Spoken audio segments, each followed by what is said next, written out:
Hey everyone, Pastor Mike here, New Life Church. What are you learning these days, and how are you growing?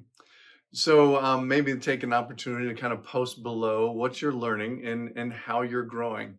Well, right outside my door right now are some tears that are flowing from some of our preschoolers that are meeting, not because of what they're learning or who they're meeting, but because it's a new schedule, it's a new way to do life, and sometimes that's hard. But the good thing is those tears, although they may be a part of September, they're not normally a part of November and December.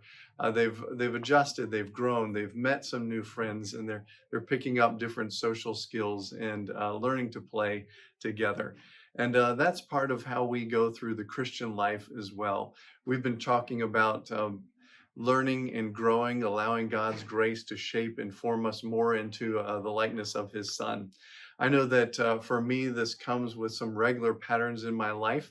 And one of those is continuing education. I'm so thankful that this past week, Victor and I were able to go to a continuing education kind of renewal conference. And this was the booklet that I took notes in while I was there, and so that I can kind of review it after the event and see the big things that I want to kind of add into my life and the things that I think God was speaking to me. So, attending a conference, journaling, writing down some things that I'm hearing, spending time regularly in the Bible and praying are wonderful ways to grow.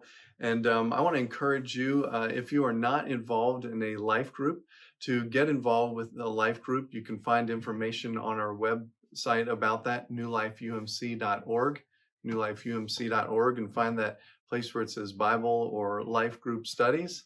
And there's also some personal resources of how to grow in faith with Right Now Media or a reading plan. But um, I would say that one of the ways that I've grown most in my faith is gathering together with a handful of other people. So find a life group that meets at a time and a day that works for you.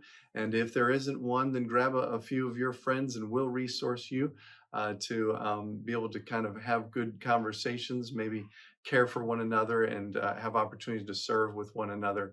These are great ways to grow in our faith as we move from infancy to maturity in our Christian walk, just like we do in other learnings in our lives, so that we might become more and more like God's Son, Jesus. I hope you're having a great week. Look forward to seeing you either online or in person, and we'll talk to you soon. God bless.